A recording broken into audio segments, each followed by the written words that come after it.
Welcome back to the Fearless Artist Podcast. I'm your host, Michelle Lynne, and I love you guys so much. I appreciate all of you who have been listening for episode after episode. We're coming up to 100 episodes, and you guys know that it is my heart's desire to always be honest with you, okay? I'm always going to give it to you straight. I'm always going to tell you how things really are behind the highlight reels, behind the glam Instagram post. I'm going to give it to you as it truly is. And why do we do that? It's because we love you and we want to see you succeed. We want to see you thrive as artists. So I have to be honest with you guys. It's probably going to be hard for you to hear, but you need to hear it. Listen, your bio is boring. Okay? The bio that you're sending to concert programmers, the bio that's on your website, the bio that you put in your Instagram, it's boring. But it's not your fault. Okay, listen, we were taught to write our bios as obituaries, to give facts and figures and dates and how many teachers I've studied with and how old I was when I started playing my instrument. And by the way, did I mention every single teacher that I've ever worked with in a masterclass at the end? It's a bunch of names. It's a bunch of dates. It sounds like an obituary. That's not what your bio is supposed to be as an artist. Your bio is supposed to reflect who you are individually so that you can stand out, that you can get out of the rat race, that you do not have to compete against the next guy because you are a unique individual with your own calling, your own purpose, and you are finding your own path. That is why you're listening to this podcast, and that's why you are a fearless artist. So I have really good news for you, okay? We have a workshop coming up on June 24th with my excellent colleague, Pieter Schoonderwoerd from Code Arts University, and he's going to be teaching brand voice training for classical musicians. We're calling the workshop, Your Bio is Boring, but It's Not Your Fault. Okay, everybody, it's not your fault. We're going to help you dig into your archetype as an artist, your core values, and you're going to walk away from this workshop with a brand voice template. It's a one-page template that is unique to you based on what you say are your core values, what's important to you. You're going to be able to use this template for anything you write about yourself. So whether that's your Instagram captions, whether that's the next time you have to announce a concert, are you saying, sick of hearing thrilled to announce? If you're tired of hearing, I'm thrilled to announce my next concert, this brand voice template is going to eliminate that. You're not going to have to worry about using redundant language, the cliche language that everyone says. You're going to be unique. I've got more good news for you. We have an early bird offer. This workshop is coming up on June 24th, and it is only 47 euros. But if you sign up before Friday, June 19th, you are going to get it for just 37 euros. Okay, this is a steal of a deal.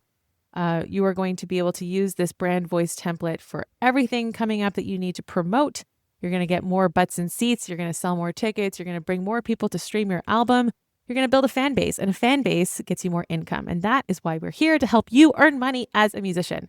So make sure you get your ticket to this upcoming workshop. All you need to do is send us a DM, just type branding, and I will get you personally the link to see you live on the call June 24th. European time is going to be 5:30 p.m. So that's 11:30 Eastern. We'll see you there. Of course, it's recorded. You will get all access to the recordings and all additional resources that we give in this workshop. I'm excited to introduce you once again to Pieter Schoonderwoerd. Enjoy the episode. And as always, thanks for listening. Be fearless. Hi there, and welcome to the Fearless Artist Podcast, where we empower classical musicians to build their own thriving careers.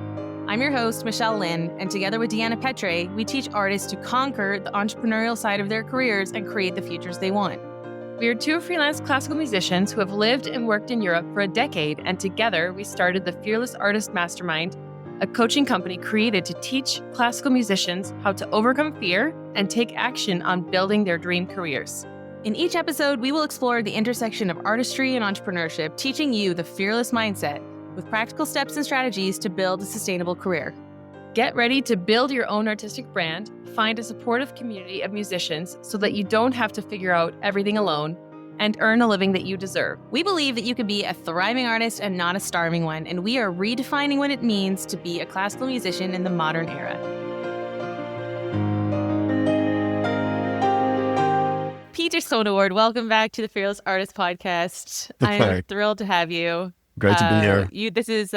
You are our most recurring guest on the show. So here's your medal for the day. And you are the only person that I would get camera ready for at 10 a.m. I will say that as well. I saw my schedule yesterday and I was like, what? Why did I book a 10 a.m. podcast? But here we are. And it's a pleasure to be with you. Well, likewise. My morning was a bit more relaxed, maybe. I had a coffee in the village, a nice coffee bar here in Oh, Utrecht. And great cafe in Utrecht for anybody mhm. who's in the Netherlands. Well, I had a coffee in my kitchen, so that's just as exciting. Peter, you're here to talk about all things branding, but also some developments that you've been, yeah, discovering in the last year, I think. You came and did a workshop for us last year that people are still talking about in our membership, the archetypes branding training. I'd love for you to explain a little bit about that, but just to tell you, like, we're still getting messages in our Slack channels pretty regularly of people saying they're going through the training, they're going through the quizzes to figure out how to present themselves as classical artists. Because again, classical musicians have our whole set of issues. Mhm. You're more in the pop jazz world. But yeah, it was very impactful, and you're coming back to do a training for us in 3 weeks, which is why we wanted to have you on so you can talk about your concepts. Oh, great. Let's dive in. Yeah, yeah, let's do it. So, yeah, short intro, and tell us about what you've been working on lately. Yeah, so my name is Pieter Schoonderwoerd, and I've been an educator at the conservatories in the Netherlands since 2016. I founded the Music Entrepreneurship Program in Maastricht called Your Art as a Business. And in 2021, I started teaching at Codarts. And before that, that's in Rotterdam.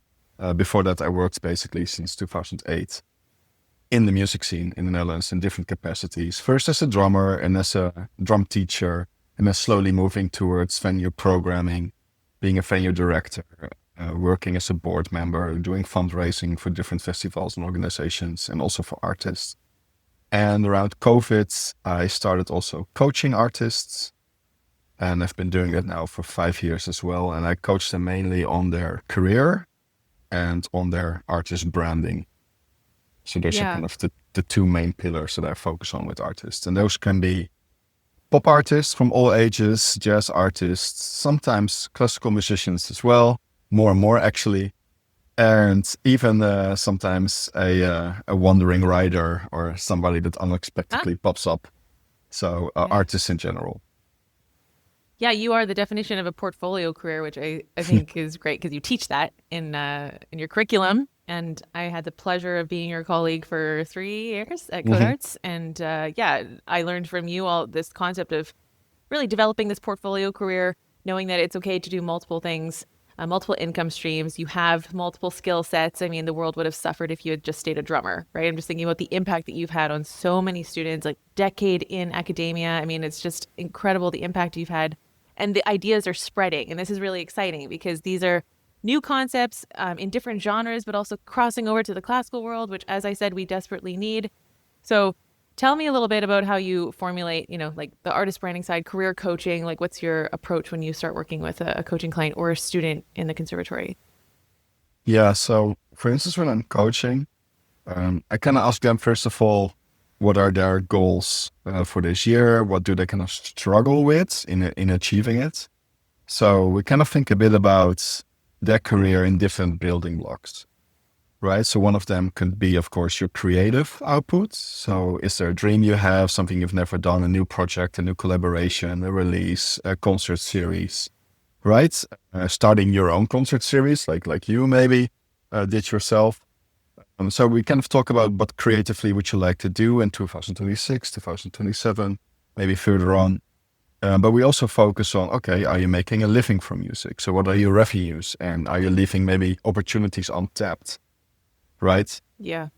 We look at their audiences and are you communicating with them? Are you creating a connection? What are you doing for them? Are you on the right platform? Are you creating the right kind of content? Are you giving them what they need and what they would love from you to receive from you, right? So we Mm-hmm. focus on these kind of different career building blocks, which could be revenues, your audiences, your branding. Are you actually really putting your personality out there? Is it clear who you are? All these different things are possibilities where we work on. It depends really on their strengths and where they want to grow and where there are opportunities for growth. Mm-hmm. Yeah, amazing. I have so many ways that we could unpack this, but talking about branding specifically, what's the risk if a classical musician or any musician is just like, you know what? I don't really care. Just let me play my concert. I don't need to have this brand. What are they missing out on if they don't dive into this and expand this? And then connected to that is the audience relationships that you're talking about. Like, what is the untapped possibilities here? Yeah. I think it's a way to step out of the rat race. I think if you are not developing your brand personality and really figuring out from yourself, who am I and what does this mean for how I present myself, how I do a performance, my bio, my socials, just like how can I make it more me, right? Mm-hmm. Give it my signature, give it my stamp. If you don't do that, it becomes a very competitive landscape where we all try to run basically through the hoop of a soloist or the hoop of a orchestral career, and then there's a global competition, and it's focused on technique and it's focused on mastery, and those things are very important, right? But if you want to build an audience, they want to know who's the creator behind that beautiful technique and behind that beautiful rendition. People want to see you perform, right? Or they want to have a lesson from you specifically. So branding is where you kind of know, okay, this is who I am, and you feel it with more personality. You feel what you do with more meaning, and you know who your audience is. You know who you are, and it becomes more of a colorful, maybe more edgy, more outspoken way of communicating, more a way of making all those communication moments come from you yourself. And that way also making career decisions becomes more personal, less generalistic. Yeah. And what I see with a lot of artists that don't think like that, but think very much in, I have to be a certain way. And that's, let's say, a frame, and I have to step into that frame. And that's who I have to be. And if it then doesn't work out soon or fast or slower than they expected, they might already give up. Right. Without thinking of how can I make this my journey? What is my path in music and developing a creative career? And what is my way of doing that? Mm-hmm. Yeah. I'm remembering a slide in one of your lectures where you've got the frame, and it's the classical music black box, I call it, because it's the black clothes and it's the same repertoire and it's the boring, professional, serious, walk on stage, bow, don't talk to anyone after the concert. And then you have another square on the frame, and the two intersect, and you say, find the synergy between the two, and that's where your branding lies, on the edge of the boxes. Can you talk a little bit about that? Yeah, exactly. I think, okay, let's try to be maybe on purpose a bit stereotypical, right? That there go ahead and offend us. We're here for it. Because okay, it doesn't truly exist, but in a way it does exist. And that's kind of like the cliche form of your genre. So if you're a jazz musician, let's say super stereotypical, you wear a suit, right? And you play in the big band. And there's a certain way of behaving and being and presenting yourself that's accepted as the norm. The same in classical music, with what you said, with how you walk on stage. Do you talk between, the repertoire you play live? What do you do afterwards? What do you wear? What don't you wear? It's a nice dress maybe for a woman. It's a nice suit or shirt, at least for a man. These kind of things are kind of, let's say, normative. They're part of culture, and culture creates conventions. So let's say these are the conventional choices. And then branding is looking at classical music, realizing it's actually not that standard. There are a lot of colors possible, a lot of ways possible. If you just dive into a music genre, and you'll see all these different ways people operate within it. So first of all, realizing that you're more free than you think, that there are actually a lot of possibilities. I mean, Miles Davis wouldn't fit that box of that musician that we just talked about in the jazz world, right? Always wearing the suits and playing exactly what's written on paper or something. Like, he would totally not wear that, right? He was a fashion icon, breaking a lot of rules. So he himself didn't do that, right? So you can look at examples where people kind of strayed away from that norm, realize that you're actually kind of as free as you want to be. And then if you realize that there's actually a lot of possibilities, you have to start making choices. How do you want to behave? How do you want to present yourself? How do you want to create these musical moments on stage? How do you want to interact with your audiences? And the box that I put opposite of that, let's say the genre stereotype, is filled with art in general, other genres or other art forms that you want to bring to your art form and infuse it with, integrate with, have a dialogue with, right? Which could be maybe that you invite a painter on stage to paint something whilst you're playing. It could be that you recite some poetry during your performance that maybe makes you think of that Schumann piece, right?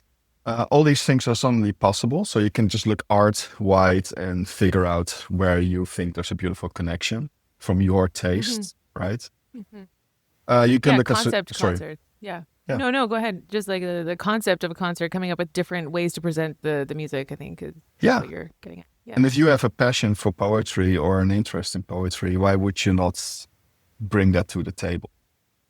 Right? You can still play beautifully and strive for perfection. And right, they don't exclude I know I each other. texted you from Budapest a couple weeks ago. I was at the North Sea String Quartet, and they all come on stage, and this is a string quartet, but they're pushing boundaries with the genre and playing with foil on their strings, and they're all wearing science lab coats, like a scientist lab coat. And it's so obviously memorable because I'm still talking about it. I'm not 100% sure on their album title name, which is interesting, what we remember, what we don't remember. So just a testament to like somebody taking a risk. Because what do you think the risk is? Because there is potentially, people are going to say, oh, this is a little weird. It's, they've boxed themselves into being kind of like the weird string quartet. Let's say, do they play the typical Brahms, Beethoven? I don't know. I mean, I love them, so this is not a personal thing. But just to say, if you do take a risk and put yourself out there as something, I think that's, some people get scared of the commitment to branding as well. Oh no, now I'm this thing and I need to keep up this thing. What do you think about that? Well, the few things were what you said already, and I also want to make a little distinction there. So first of all, you can think of branding as very conceptual, right? And then maybe you think of a whole concept, so with the lab coats, and you just think it all out, right? That's one way of doing it, and you see that in jazz, you see that in pop, right? The other way of doing it is maybe thinking more in energy or in spirit, and it's more like how, if wild is a word for you, or romantic or intimate or adventurous, okay, how can I embody this more and execute it? Right? It doesn't have to be a very tangible concept. It can also be more of a feeling and an emotion, right? So there are different ways of approaching it, which is interesting. But what fits you, fits you.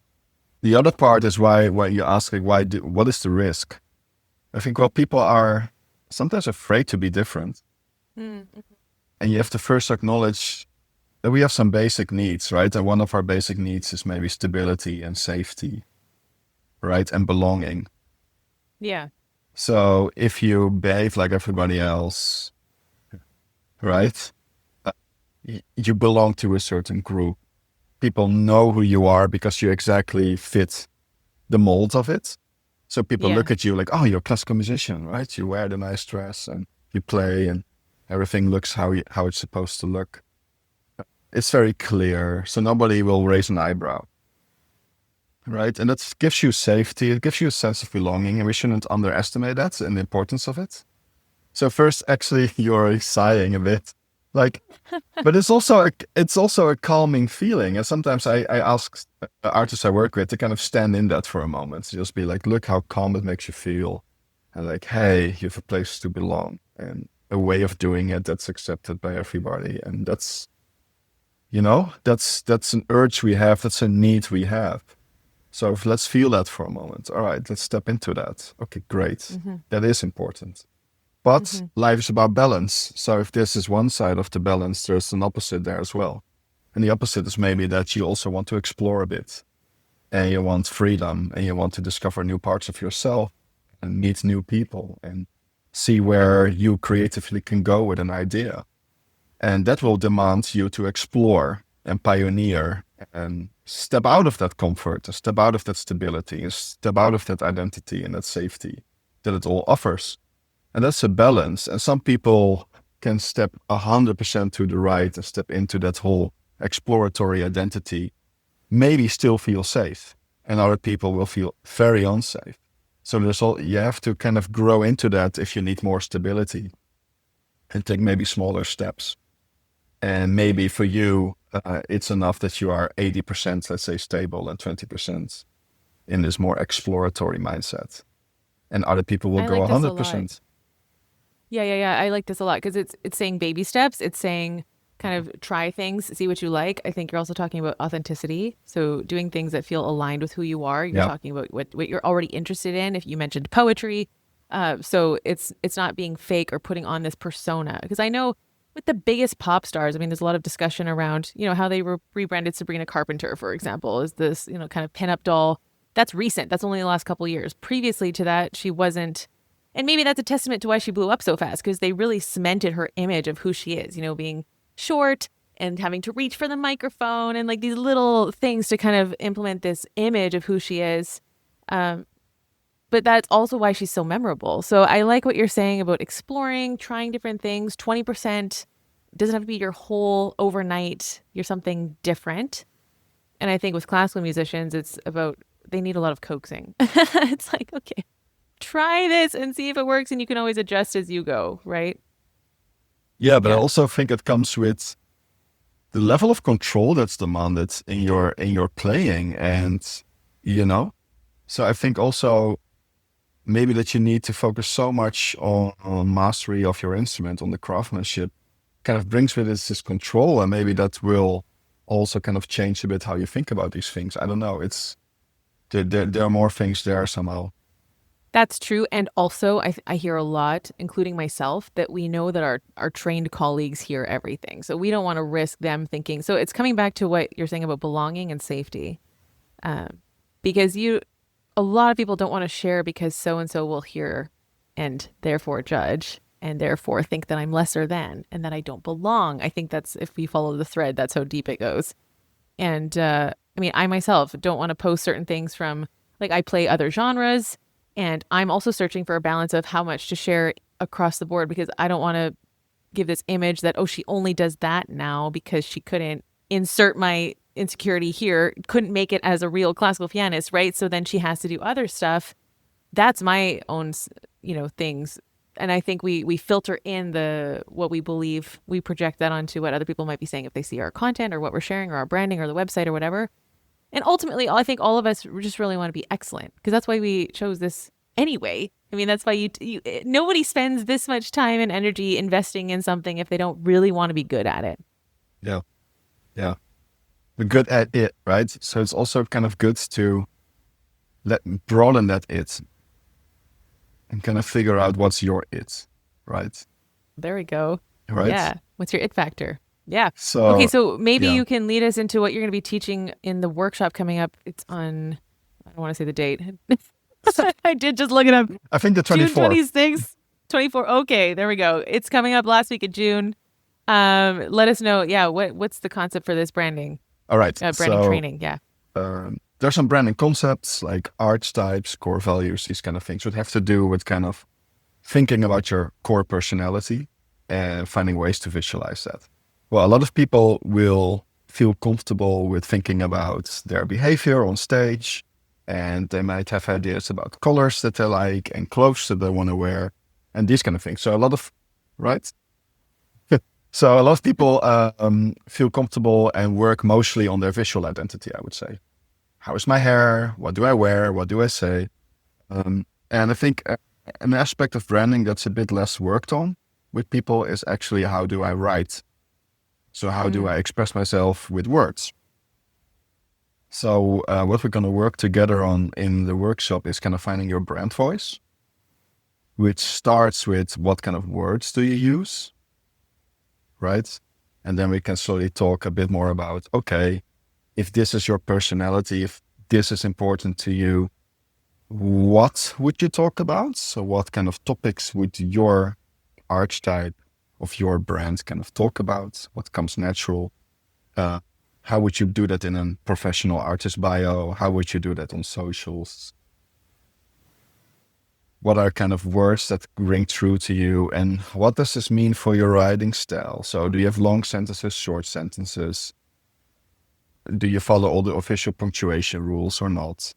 So we're just going to talk about style, talk about your personality, and figure out with a few examples, like maybe, okay, let's all write a post from your identity about an upcoming live show. Okay, let's write a post about releasing a song, a recording, or a collaboration you've done. How do you write that little sentence your way? So that slowly your language also becomes less generic, and these social media posts that everybody maybe does that always look the same become more and more you and feel more and more that, oh, of course, this is how she writes it. That makes totally sense that she makes this joke or says it like this. So we're going to talk about finding your brand voice and focus on writing there. And then we're just going to do it together and inspire each other and finding ways to do it. And you'll end and walk away with kind of your own brand voice template, which can be a little guide that fits on one page that you can use for your own content creation. This is so great because I see recently a lot of posts saying, rolling the eyes at the I'm thrilled to announce, right? I've got concerts coming. I'm thrilled to announce I've been invited here. I'm thrilled to announce. Everyone says thrilled to announce. So everybody listening, if you're tired of promoting your concerts by saying that you're thrilled to announce, then you need to get to this workshop with Pieter. He's going to give you a one-page brand voice template to know, hey, who am I as an artist and how do I talk about my stuff? And I think I even struggle too. I mean, there's only so many times I can say, I'm so excited to be going back to Bruges or whatever. So excited. Yeah, it's true. I am excited. I'm an excited person, but maybe there's a different way that I can, talk about this. So I'm going to be definitely using this training. I'm excited to learn more. And I also want to highlight that this isn't just for Instagram, because we do have a lot of people who are into Substack now, or a lot of websites need updating that people they don't know how to talk about this stuff. And yeah, a lot of us are using AI, or talk a little about that, because in the description of the workshop you said if you're sick of the AI slop out there, then this is the perfect way to kind of overcome that. Yeah, it's the same story. After a while you just notice these AI tricks, which is usually that, for instance, they put three things in it, so it's always A, B, and C. So the sentences become longer and longer, right? So there's all these ways that you immediately see, like, certain words that are just sometimes just too difficult. You're just like, no. Yeah. Who uses this word? Like, come on, So it's you see it sometimes in the complexity of the language and how long their IQ is not high enough to be writing like this. Who is this? Yeah. Well, sometimes I have students that in class that they cannot say an English sentence correctly, and then I get this meticulous English exam, and I'm like, okay, really, you can't even say the word restaurant in English in class, but okay, here we go. Yeah. So that was a good point. There are some giveaways, and also, like mastering your instrument, it takes time to develop your own writing style, right? So it's just good to try and start working on it creatively and get some ideas and make some steps in that direction. It's a process and it takes time. It will take more time than one workshop, but it will definitely give you some guidelines and some direction. I mean, yeah, I'm even thinking of my concert series, Opus 16. Every time I go to write about an upcoming concert that we're doing, I don't know how to say, come to a wonderful evening where you will be, relaxed and gorgeous music. And of course it's good music. That's why I chose it. And I love the people that I'm working with. That's why I invited them. But I don't always know how to communicate that in a convincing way. And at the same time that I'm writing, I'm also criticizing myself, because I'm like, what are people, this is so, roll your eyes at this typical cliche way of saying, come to my concerts. I'm looking forward to diving in and thinking a little bit more clearly about how to differentiate. Yeah, we're going to do that. And I think the nice thing is that you put more people together so that you can every time listen to the ideas of everybody. I think that will just be very inspiring. Yeah. So the goal is, that you become a bit more playful with it, and that maybe it becomes easier to find some variation there. But also to more be aware of, like, what's my style of doing this, and also being okay with that. Great. Okay. So if you're listening to this podcast, everybody, and you want to come to this workshop, just DM us the word branding. We have an early bird rate up until a week before, so don't miss out on that, at the Fearless Artist Mastermind on Instagram. Pieter, you were recently in Copenhagen to work at an institution with mid-level career women, you said, female artists. Is that Yep, correct? Can you that's tell correct. us about that and what you were teaching them? Yeah, so it's a new initiative. It's called Band Academy. So it's a pop initiative. It's been around for 25 years supporting young talent. So people that are maybe in conservatory or just graduated. And that's been around for a few decades already. So that's an amazing program. This year, for the first time, they said, well, there's not only young talents that need attention, but there are also people that are mid-career. So let's say they're in their 30s. So the youngest member was 29 and the oldest was 41. And people from all over Denmark could apply. So they had more than 200 applicants and they selected 10. And Wow. those 10 artists, they said, let's start with female artists because female artists also face different challenges than some male mid-career artists dealing with sexism in the industry, those kind of things.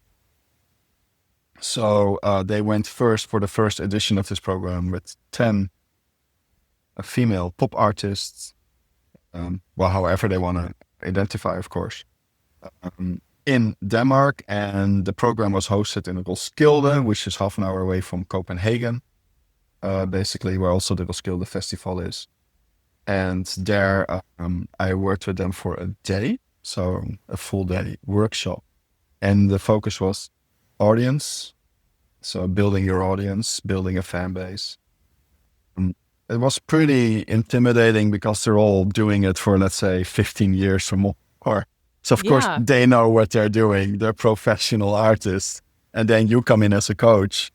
First of all, you should not come in as I am the know-it-all and I'm going to explain to you how to do this. So it was very much a co-creative workshop where everybody could contribute and share how they do it. And then we can discuss what they do and what's maybe applicable for you and what maybe not. So these are people that have over 100,000, Instagram followers. There's a lot of streams on Spotify, are signed with a major label maybe, or just dropped by a major label in some cases. So it was very interesting. They were all over the pop music spectrum, from total punk rock, to electronic DJs, to session musicians, just a female drummer. So it was all over the place. There was also, of course, challenging that the palette is very diverse.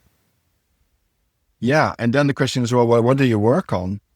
So first of all, what I notice a lot when talking with artists is this focus on numbers, right? And actually, if you start looking in your country at successful artists, you will discover that often they don't have huge numbers, which is interesting. So in the jazz world and in the classical world, first of all, numbers are often a lot lower than in the pop world, right? So if you maybe as a classical musician, maybe look up somebody who's maybe 5 years ahead of you, is performing a lot in your country or a lot internationally. You just actually look up what they're doing. And often I found in jazz and classical in the Netherlands that maybe they have 8,000 followers or 3,000 followers and they're playing a lot. And in the Netherlands, if you have 15,000 followers, it doesn't sound like a lot, but a lot of these people have great careers and are performing actually all over the place. So first of all, this focus on numbers might be a total distraction. If you actually look at people that have great careers and don't have 1 million followers, right? Or 100,000 followers. So if that's not the end goal, although it can matter and can maybe matter for a venue programmer, if you're, let's say you're comparing two artists, they're artistically equal.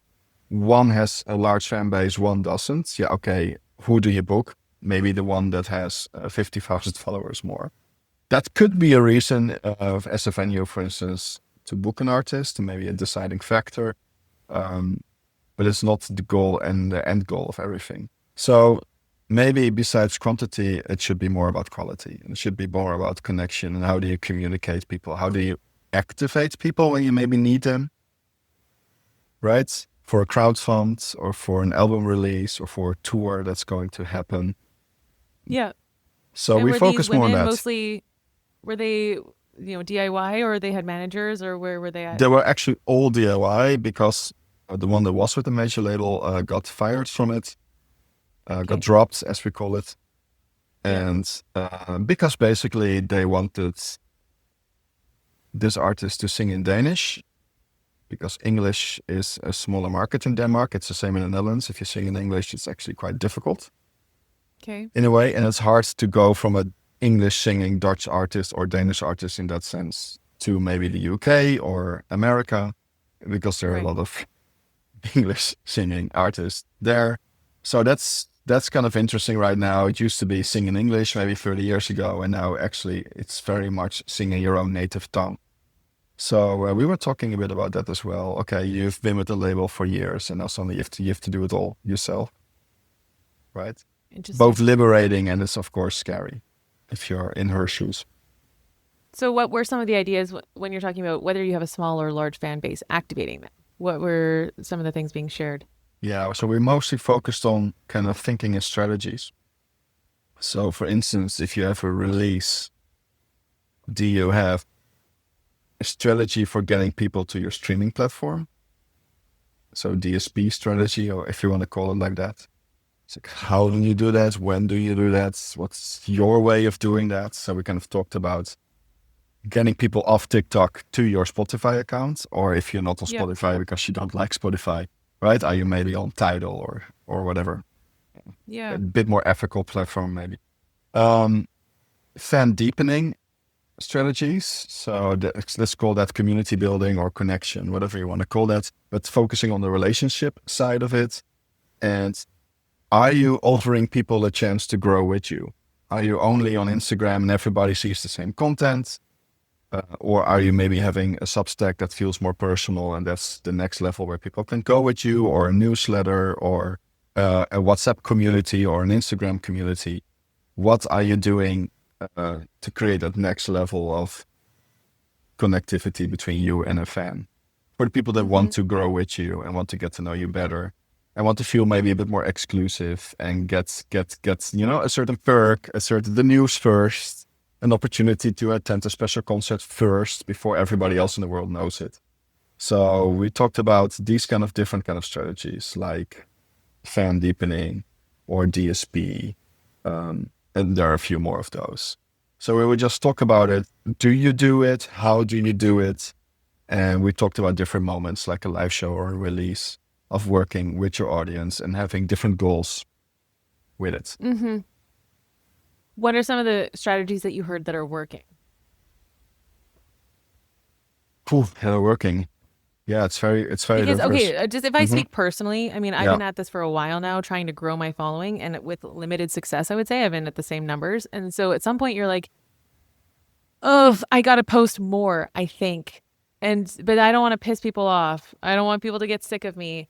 But I do need the visibility. And then you're saying the second level of the funnel is bringing them into like a smaller group, this exclusive thing. And I do have, the Instagram subscribers. I've got the newsletter, but I don't think I'm nurturing them enough because I just have, maybe I don't have energy or time for it.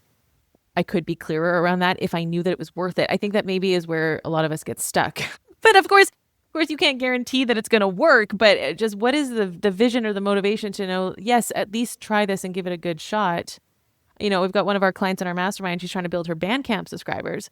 And we were discussing that in her coaching call because, yeah, sure, you can get 100 Bandcamp subscribers who are paying you, I think her lowest level is $5 a month.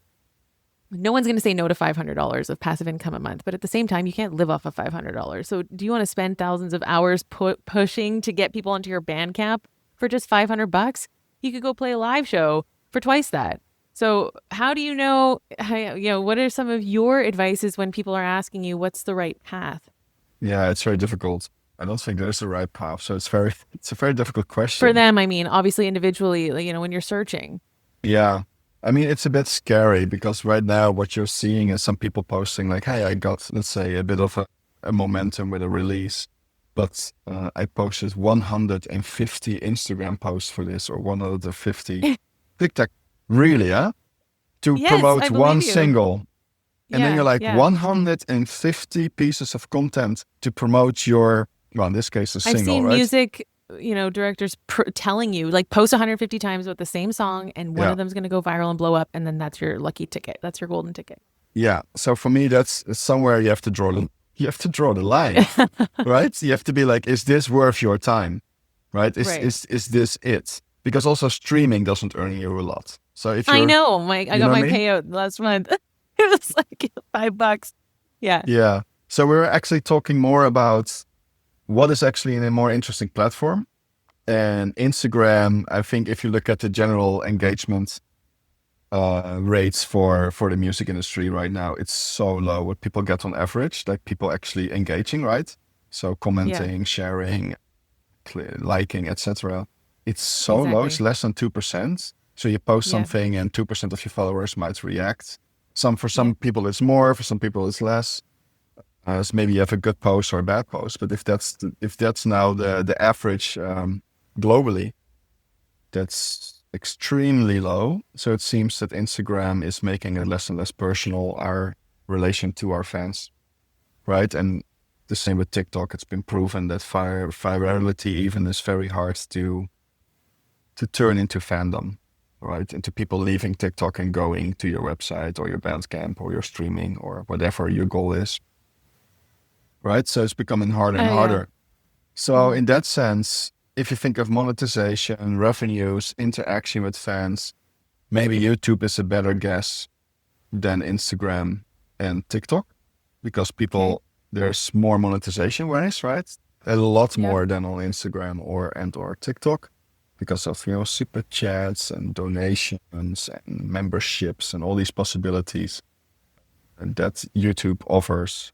They offer the same as Instagram, as in, you can have an endorsement, a sponsorship, or if your music is on it, you will get some music rights income. I mean, that's similar. But then on top of that, they have like 5 other ways of doing it. So we're talking a bit about, okay, where do people discover music? Well, it's still mostly YouTube. So that's, in that sense, more interesting than Instagram, where people actually discover music. YouTube is number 1 there. There's more ways of interaction. There's more ways of monetization. So are we actually on the right platforms? What should actually be the role of an Instagram or TikTok if you want to do that? What should be the role of it? Should that be your primary focus nowadays? And maybe now in 2026, the answer is maybe no. And maybe creatively focus more on something like YouTube and use Instagram more for getting people to YouTube and more for discovery maybe, but less for maintaining a relationship. I mean, there's not a one-way roadmap. We were more just discussing what everybody was doing and everybody was struggling with this and everybody was seeing their numbers kind of drop. So, and these are 10 women who were selected out of 200 applicants. So it's good to hear that this is across the board. I think we've been using Instagram more as community building because all of our clients for TFA come through Instagram. I would say 85%. We've got a few through the website. And staying in touch with people, the DMs, having personal relationships with people, seeing the day-to-day. I mean, the thing with YouTube, if my brain goes there, it's like, that's not really a daily, here's what I'm up to, here's where I've been playing thing. That's just the music only. So we're using Instagram to show people the life of the artist and to get to know us, which is tied into the branding. But yeah, you're right. I mean, I think I have 2 videos on YouTube. So it's just so hard to get all the platforms kind of up to date and across the board, the consistency. It is a full-time job. And then as you're saying, we're supposed to spend all of our time crafting our instruments. And I think that's why there's so much pushback in, I've had many private conversations around the entrepreneurship course that we teach to younger students in their 20s. The ones of us are in our 30s and we're complaining, school never taught us, school never prepared us for the real world.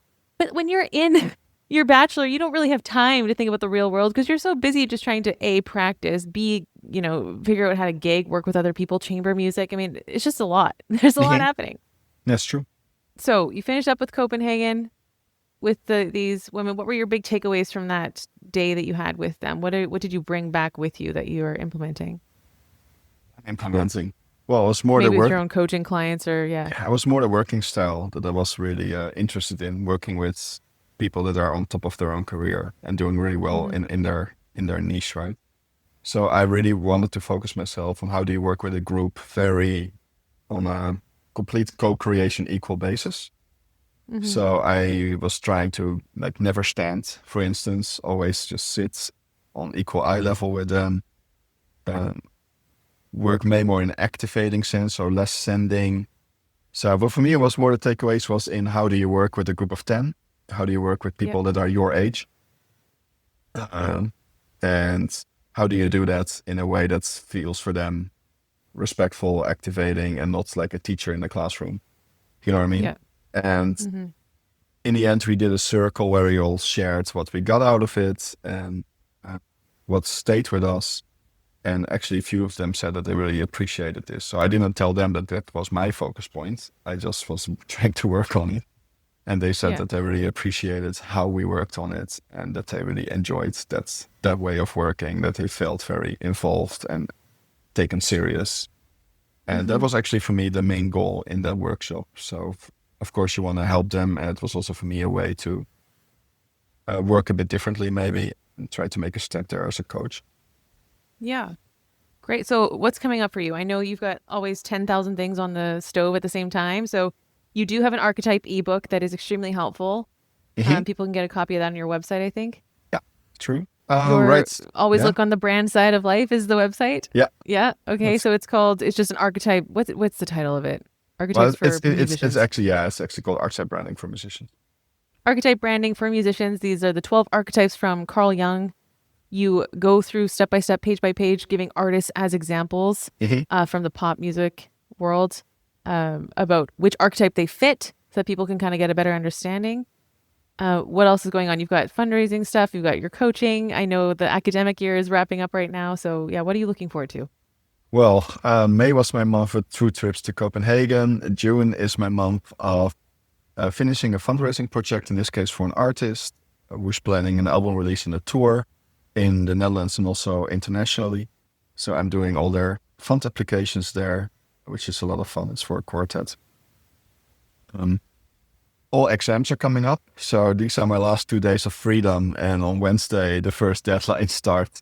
So I will actually be in total grading assessment mode for the next few weeks next to my freelance work. Besides that, I'm coaching 6 artists at the moment. They're all kind of around their 30s. Okay. Jazz artists, a few pop artists, and 1 classical musician as well, a violinist. So I'm working with them as well on their career goals. So it's a nice mix at the moment. But the main focus is on surviving this month and finishing the academic year with students at least have received a grade. Yeah, well, we're thriving, not surviving. And you will be with us on June 24th, Thriving, to teach Finding Your Brand Voice. I think we're calling the workshop Your Bio is Boring, but it's not your fault. So it's not your fault, everybody. Your bio is boring because you've been taught to make your bio an obituary. You've been taught that you should write facts and figures about your life and how old you were when you started playing the piano and where you've played and how many teachers you've worked with and all that stuff. But that is not what your bio should be. Your bio should be exciting and using language that will describe you as an artist, which Pieter is going to teach us how to do on June 24th. So just DM us the word branding. We'll get you the link for that. Pieter, you've shared all your wisdom with us again today. What's one action point that people can do after listening to this episode to go be fearless?